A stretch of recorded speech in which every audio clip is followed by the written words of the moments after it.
Hi friends, welcome back to my channel. നമ്മൾ കേക്കുകളും ഡെസേർട്ടും ഒക്കെ ഡെക്കറേറ്റ് ചെയ്യാൻ വേണ്ടിയിട്ട് കടയിൽ നിന്ന് വാങ്ങിക്കുന്ന ഡ്രൈഡ് റോസ് പെറ്റൽസ് വളരെ ഈസി ആയിട്ട് എങ്ങനെയാണ് വീട്ടിൽ തയ്യാറാക്കി എടുക്കുന്നതെന്ന് നോക്കാം. അപ്പോൾ ഈ വീഡിയോ ഇഷ്ടപ്പെട്ടാൽ നിങ്ങൾ ലൈക്ക് ചെയ്യാനും ഷെയർ ചെയ്യാനും മറക്കരുത്. അതേപോലെ എൻ്റെ ചാനൽ ആദ്യമായിട്ട് കാണുന്നവരാണെങ്കിൽ ഒന്ന് സബ്സ്ക്രൈബ് ചെയ്യണേ. ഞാനിവിടെ 4 റോസ് ഫ്ലവർ എടുത്തിട്ടുണ്ട്. ഇതിപ്പോൾ കടയിൽ നിന്ന് വാങ്ങിച്ചതാണ്. ഇതല്ലെങ്കിൽ നമ്മൾ വീട്ടിൽ സാധാരണ ഉണ്ടാകുന്ന റോസ് ഫ്ലവർ വെച്ചിട്ടും ചെയ്യാം.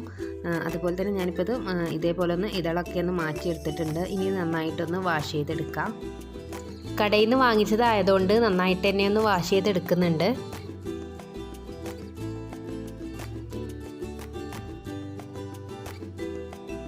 ഇനി വാഷ് ചെയ്തിട്ടുള്ള പെറ്റൽസ് ഡ്രൈ ആയിട്ടുള്ള ഒരു തുണിയിലിട്ടിട്ട് അതിലെ വെള്ളമൊക്കെ ഒന്ന് പോക്കിയെടുക്കാം.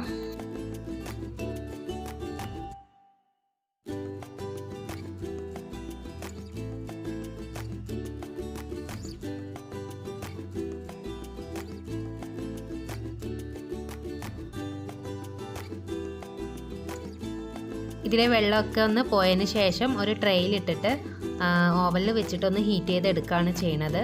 ഇങ്ങനെ അല്ലെങ്കിൽ സ്റ്റൗവിൽ ഫ്രൈയിങ് പാനിൽ ഒന്ന് ഡ്രൈ ആവണ വരെ ചൂടാക്കി എടുത്താൽ മതി.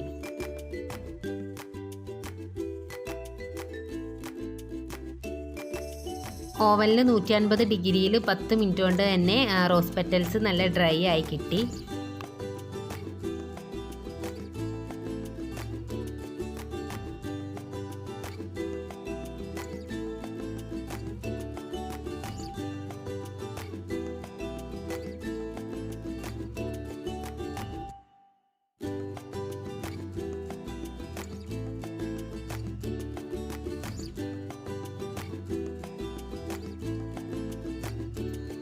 ഇപ്പോൾ 10 മിനിറ്റ് കഴിഞ്ഞിട്ടുണ്ട്. ഇനി ഇതൊന്ന് പുറത്തെടുത്ത് നോക്കാം.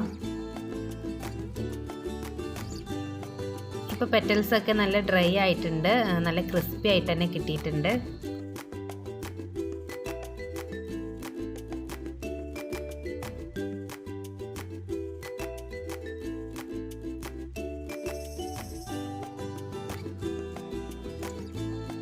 ഇനി കൈ വെച്ചിട്ട് ചെറുതായിട്ട് ഇതേപോലെ ഒന്ന് പൊടിച്ചു കൊടുത്താൽ മതി.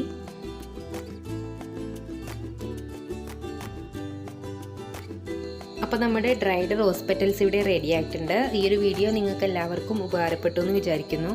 നമ്മൾ കടയിൽ നിന്നൊക്കെ വാങ്ങിച്ച് ഉപയോഗിക്കുന്നതിനേക്കാളും ഏറ്റവും നല്ലതാണ് ഇതേപോലെ തന്നെ വീട്ടിൽ ചെയ്തെടുത്താൽ. അപ്പോൾ ഞാൻ നേരത്തെ പറഞ്ഞ പോലെ ഈ ഒരു വീഡിയോ ഇഷ്ടപ്പെട്ടിട്ടുണ്ടെങ്കിൽ ലൈക്ക് ചെയ്യാനും ഷെയർ ചെയ്യാനും മറക്കരുത്. അതുപോലെ തന്നെ എൻ്റെ ചാനൽ ഇതുവരെ സബ്സ്ക്രൈബ് ചെയ്തിട്ടില്ലെങ്കിൽ ഒന്ന് സബ്സ്ക്രൈബ് ചെയ്യണേ. ഇനി അടുത്ത വീഡിയോയിൽ ഒരു അടിപൊളി റെസിപ്പി ആയിട്ട് ഞാൻ വരുന്നതായിരിക്കും.